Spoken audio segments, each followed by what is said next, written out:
For years, Lady Louise Windsor appeared to understand the oldest royal rule: smile, say nothing, and never reveal what happens behind palace doors. But one sentence has shattered that silence. Louise claims Catherine stepped between her and a crisis the palace desperately wanted contained, and what happened next changed everything. Catherine protected me when the palace wouldn't. In this dramatized retelling, those words do not arrive with anger. That is what makes them so unsettling.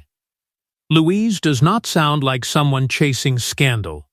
She sounds like someone finally admitting that silence had stopped feeling safe.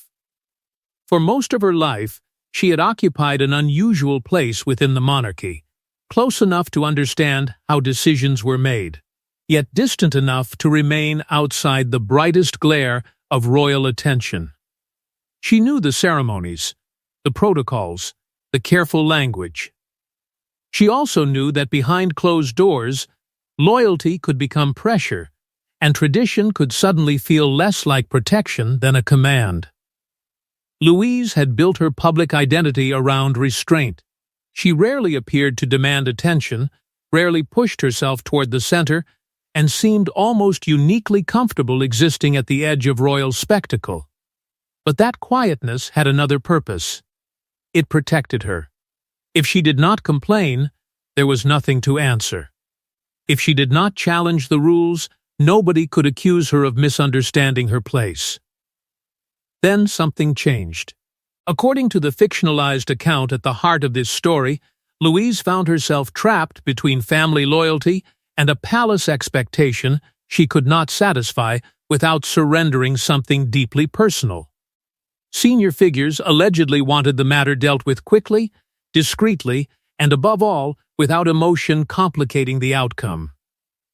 There would be no public argument, no dramatic announcement, just private conversations, careful instructions, and the unmistakable message that cooperation was expected. And Catherine was not supposed to become involved. She had no obvious responsibility to step into Louise's dispute. Doing so risked turning a minor private disagreement into something far more serious, a question of who inside the royal family had the authority to challenge decisions made in the name of tradition. Yet Catherine did intervene, and Louise would later remember that choice not simply as kindness, but as protection. That distinction matters, because the most disturbing part of Louise's statement is not the phrase "Catherine protected me." It is what follows when the palace wouldn't. If Louise already stood inside one of the most protected families in the world, what could have left her feeling so exposed? The answer, this story suggests, reaches into inheritance, ceremonial privilege, private access, and an object whose importance went far beyond its material value. And beneath all of it was another revelation. Catherine seemed to understand the danger before Louise had even explained it. Louise remembered realizing, with a mixture of relief and fear, that Catherine had already heard whispers, already recognized what was happening, and had apparently decided she would not remain neutral. Because Catherine's intervention did not begin with a dramatic confrontation, it began with a warning, delivered quietly, about something Louise had been told never truly belonged to her. Louise had grown up believing royal rules were simple: know your position, respect the hierarchy, and never confuse affection with entitlement. But hidden beneath those traditions was another rule, one nobody explained until it was almost too late. Some royal possessions could be promised emotionally while belonging institutionally to someone else. In this dramatized account, Louise had always understood that royal life was governed by more than written protocol. There were invisible boundaries everywhere: who could wear certain jewels, who inherited particular objects, who entered specific rooms without question, who was invited into private conversations, even who was allowed to challenge a decision without appearing disloyal. Nobody needed to explain these rules directly. You learned them by watching what happened to those who crossed them. And Louise had spent years watching. That was why the object at the center of the dispute mattered so much. It was not merely valuable. It was personal. A historic jewel, small enough to appear insignificant beside grander royal treasures, had become linked to a private memory Louise treasured. According to the story, it had been entrusted to her informally, not through a grand declaration or official document, but through something far more intimate, personal trust. To Louise, that should have been enough. To the palace, apparently, it was not. Questions began quietly. Was the piece truly hers to keep? Had anyone formally authorized the transfer? Could something connected to royal history ever belong entirely to one individual? The language was careful, almost bloodless, but Louise understood the implication. What she considered a personal gift was being redefined as part of a larger institutional inheritance. Her first instinct was not to resist. It was to surrender. She wanted no scandal, no family tension, no whisper that she had become possessive or entitled. More than anything, she did not want her parents dragged into another uncomfortable royal disagreement. If giving the jewel back would make the problem disappear, she was prepared to do it. Catherine, however, saw something else. In this fictionalized retelling, she immediately understood that the real issue was no longer ownership, it was obedience. Louise was being presented with a decision that looked voluntary but carried the weight of expectation. If she surrendered the object without question, everyone could claim the matter had been resolved peacefully. If she resisted, she risked being portrayed as the problem. Catherine knew how powerful tradition could be. She also knew how easily tradition could become a weapon when one person had far less influence than the people invoking it. That was precisely why Louise wanted her to stay away. The involvement of the Princess of Wales could transform a private disagreement into something far more dangerous. A dispute over authority, precedent, and who inside the monarchy was allowed to challenge the old ways. And somewhere behind the careful conversations, someone powerful allegedly wanted the issue settled before too many people learned it existed. Catherine understood the risk. She also understood the cost of silence. Then she asked Louise one devastating question. Did anyone ask what you wanted? That question seems gentle, almost ordinary. But inside a family where duty often speaks louder than desire, it reportedly forced Louise to admit something she had never dared say aloud. The jewel was never the true wound. According to the dramatized account, Louise finally confessed that she could surrender the object tomorrow and survive. What she could no longer accept was the feeling that her wishes disappeared the moment they became inconvenient to the institution she had spent her life respecting. That admission changed the nature of the conflict completely. Louise was not fighting over diamonds, status, or privilege. She was fighting against the frightening realization that other people seemed to believe they could decide what her own memories were worth. The jewel mattered because of what it represented: trust, affection, and something personal that existed beyond protocol. Yet the moment the palace questioned her claim, that private meaning seemed to vanish beneath rules she had never been allowed to shape. Louise had always occupied a complicated position. As the daughter of the Duke and Duchess of Edinburgh, she belonged unmistakably to the royal family. Yet her life had carried fewer expectations of working royal grandeur. That distance had offered freedom, but it also created a strange imbalance. She was expected to understand duty, hierarchy, and restraint while holding comparatively little influence when those same principles were turned against her. And that was what frightened her most. If she protested, would she look difficult? If she refused, would she be called entitled? If she admitted that the situation hurt her, would people decide she was ungrateful for privileges most could never imagine? In this dramatized account, Catherine understood that fear immediately. She allegedly told Louise that royal women could be judged not only for what they demanded, but simply for admitting they had been wounded. Sometimes, Catherine suggested, remaining composed was not proof that something did not hurt. It was the discipline required to survive while other people defined your role for you. That conversation drew them closer. But Catherine did not stop at reassurance.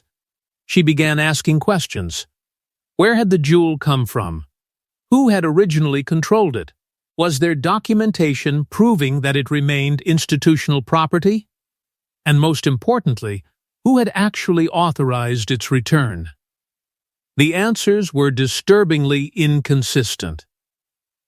One account suggested the piece belonged firmly within royal holdings. Another implied its status had never been formally settled. Slowly, a more explosive possibility emerged. There might never have been a clear institutional claim at all. The urgency surrounding its return could have come from an internal preference rather than an established rule. That distinction was dangerous. A senior household figure, according to the fictionalized narrative, was reportedly unhappy that Catherine kept asking.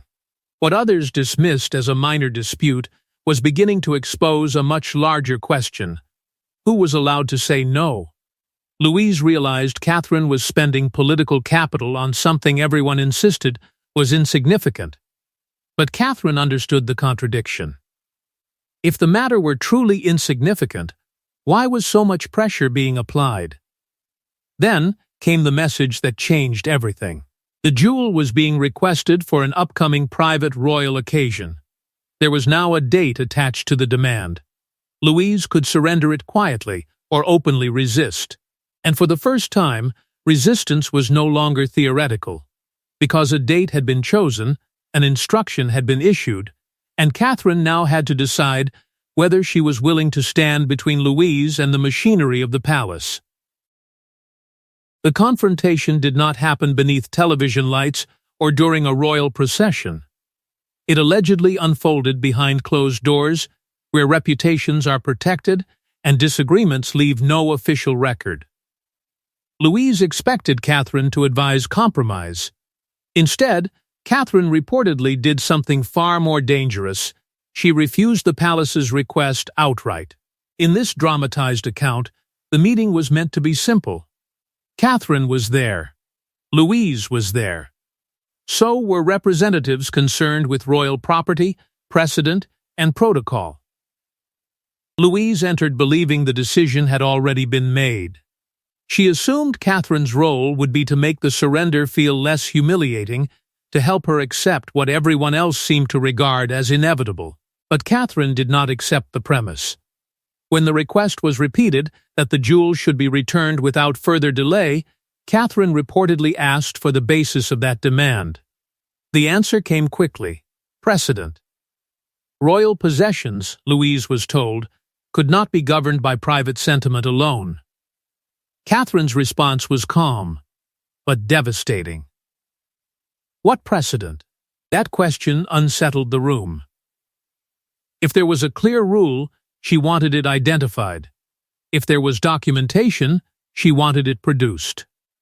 If the object truly belonged beyond dispute to the institution, then the matter could be resolved properly. But if no such certainty existed, Catherine was unwilling to pretend that pressure was the same thing as procedure.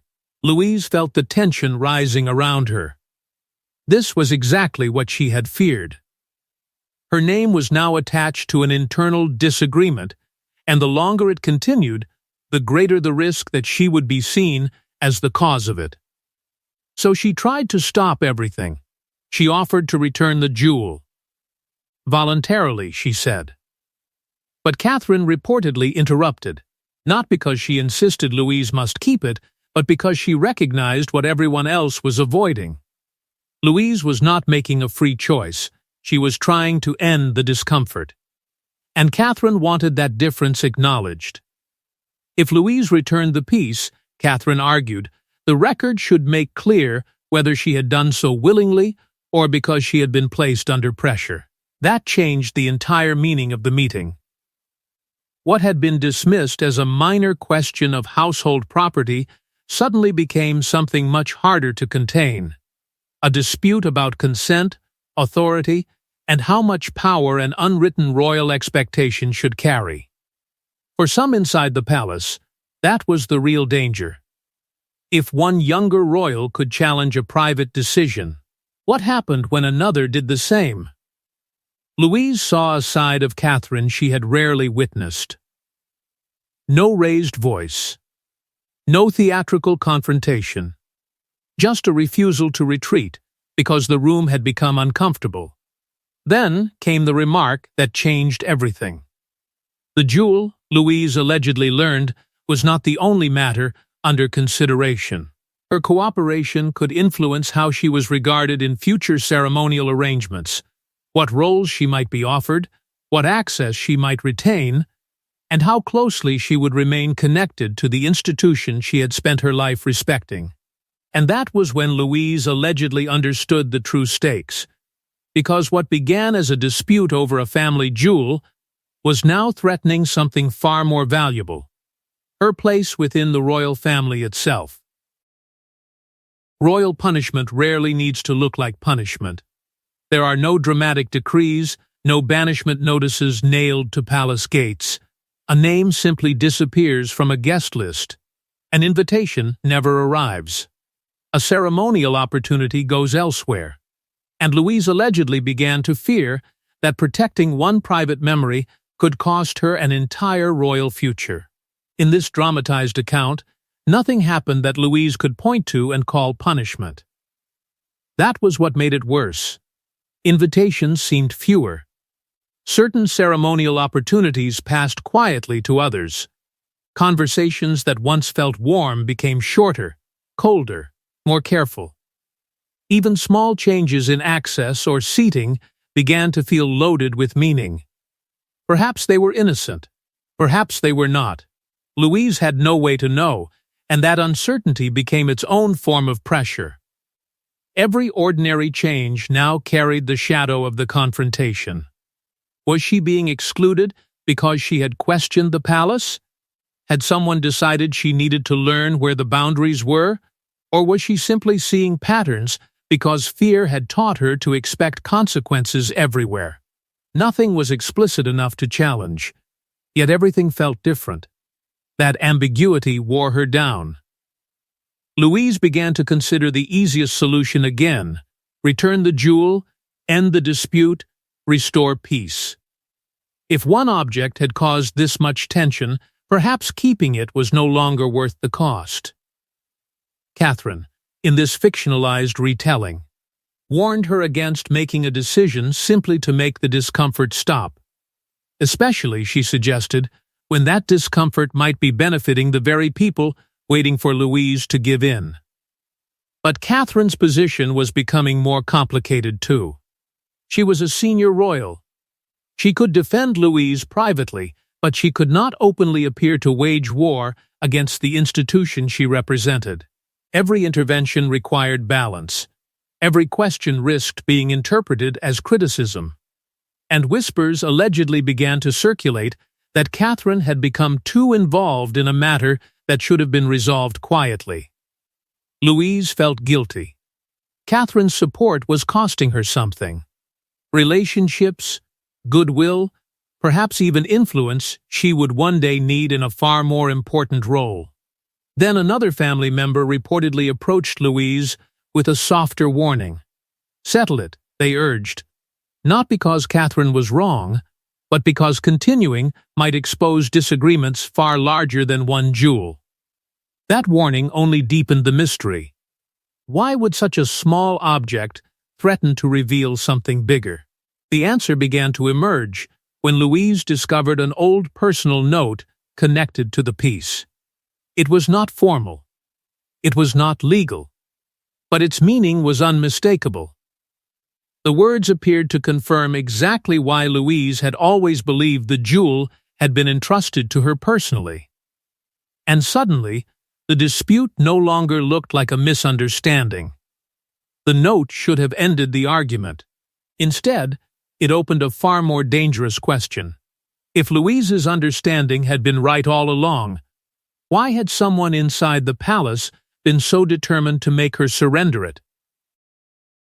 Tucked away with the jewel was something no valuation could measure, a handwritten message connecting the piece directly to Louise. It was brief, personal, and devastating. Suddenly, the palace insistence looked different. Someone had known the object carried private meaning, and had apparently decided that royal custom mattered more. In this dramatized account, the note did not read like a legal document. It was warmer than that, more intimate. Its meaning was simple enough to cut through every argument that had come before. The jewel was meant to remain close to Louise. Not because of rank, not because of ceremony, but because of a private bond that could not be measured by inventory records or palace protocol. Louise did not feel victorious. She felt wounded. For weeks, she had been made to question whether she had misunderstood the gesture, whether she had been naive, whether her attachment to the piece had somehow crossed an invisible royal boundary. Now the note seemed to confirm what she had believed from the beginning. And that realization brought no relief. It brought grief, because she had been forced to defend something that, emotionally, should never have required defending at all. Catherine's reaction reportedly changed too. Until that moment, she had treated the dispute as a question of fairness. Had the palace proven its claim? Had Louise been given a genuine choice? But the message transformed the argument into something deeper. To Catherine, this was no longer simply about process. It was about whether a private promise could be erased because preserving royal custom was more convenient. The palace now faced an uncomfortable choice. Acknowledge Louise's emotional claim and risk weakening the argument that the object belonged to the wider institution, or insist that ownership outweighed personal intent. Then came another complication. According to the fictionalized narrative, the jewel may once have been deliberately kept out of circulation because of the family history attached to it. Its return could revive old tensions involving inheritance, competing expectations, and memories certain people preferred to leave untouched. That possibility explained something Louise had never understood: why such a small object had created such enormous anxiety. And now she was terrified the dispute would leak. She imagined becoming publicly reduced to a headline about a royal jewel, stripped of every private reason that had made the object matter. Catherine allegedly promised that if the story escaped the palace, Louise would not be left to face the consequences alone. But that promise carried limits. Catherine could not control every whisper, every briefing, every private judgment. She could only decide what she herself would do. The conflict had reached its sharpest moral divide: protect the institution from embarrassment, or protect Louise from being sacrificed to prevent it. Then a solution was proposed. Louise could keep the jewel. There was only one condition. She could never publicly explain what had happened. For everyone in the room, the offer sounded like peace. For Louise, however, it sounded like the oldest royal bargain of all. You may keep what matters to you, provided you surrender your voice. The proposed compromise should have ended everything. Louise would keep the object, the palace would avoid embarrassment, and nobody outside the room would know how close the dispute came to exploding. But one condition allegedly changed everything. Louise could never explain why Catherine had been forced to intervene in the first place. At first, in this dramatized account, Louise considered accepting. The offer gave her what she had wanted from the beginning. The jewel would remain with her. The tension could end. Her parents would be spared further discomfort, and Catherine would no longer have to spend influence defending a dispute others were desperate to bury. On paper, it looked like a victory. Emotionally, it felt much more complicated. Because the price was silence. Catherine reportedly refused to tell Louise what to do. That mattered. After weeks of people speaking around her, over her, and for her, Catherine insisted that this decision had to belong to Louise alone. Not the palace. Not the advisors. Not even Catherine. And that exposed the cruel irony at the center of the entire affair. Everyone claimed they were protecting Louise, yet the solution required her to surrender control over her own story. For years, silence had represented dignity to her. Restraint was strength. Privacy was protection. But now, silence began to feel different. If she accepted it as a condition, would she be preserving peace or proving that enough pressure could make uncomfortable truths disappear? The question tormented her. Speaking publicly could hurt people who had done nothing wrong. It could reopen old family tensions, embarrass relatives, and drag private loyalties into public judgment. Catherine faced that danger too. Defending Louise behind closed doors was one thing. Being named publicly as the royal who had challenged palace advisors could affect relationships she would need for years to come. Louise reportedly asked her the question she had been afraid to ask. Did Catherine regret becoming involved? In the fictionalized exchange, Catherine's answer was quiet. She regretted that Louise had ever needed protection. She did not regret giving it. That stayed with Louise. She eventually chose not to speak. Not then. The jewel remained with her. While the argument itself disappeared into the kind of silence royal families understand better than almost anyone. Years passed. Public duties continued. The relationship between Louise and Catherine reportedly became less formal, more instinctive, built around a private loyalty neither needed to advertise. But the memory never fully disappeared. Later, watching younger members of the family confront their own questions about identity, expectation, and duty, Louise allegedly began to wonder whether remaining silent had protected anyone at all, or merely delayed the reckoning. And eventually, the question brought her back to the decision she had once avoided. Now, in the present moment of this dramatized story, Louise sits before a camera, microphone ready, knowing that a single sentence could reopen everything she had spent years keeping closed.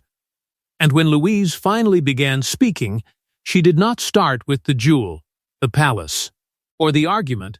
She started with Catherine, and the debt she believed she had carried in silence for years. Louise's final revelation is powerful because it is not really about a jewel. It is about the moment she discovered the difference between being protected by an institution and being protected by a person. And according to her story, when those two loyalties collided, Catherine made a choice nobody expected her to make. In this dramatized account, the meaning of Louise's opening statement finally becomes clear. Catherine protected me when the palace wouldn't was never meant as a declaration of war against the monarchy. It was something more intimate, and in many ways more unsettling.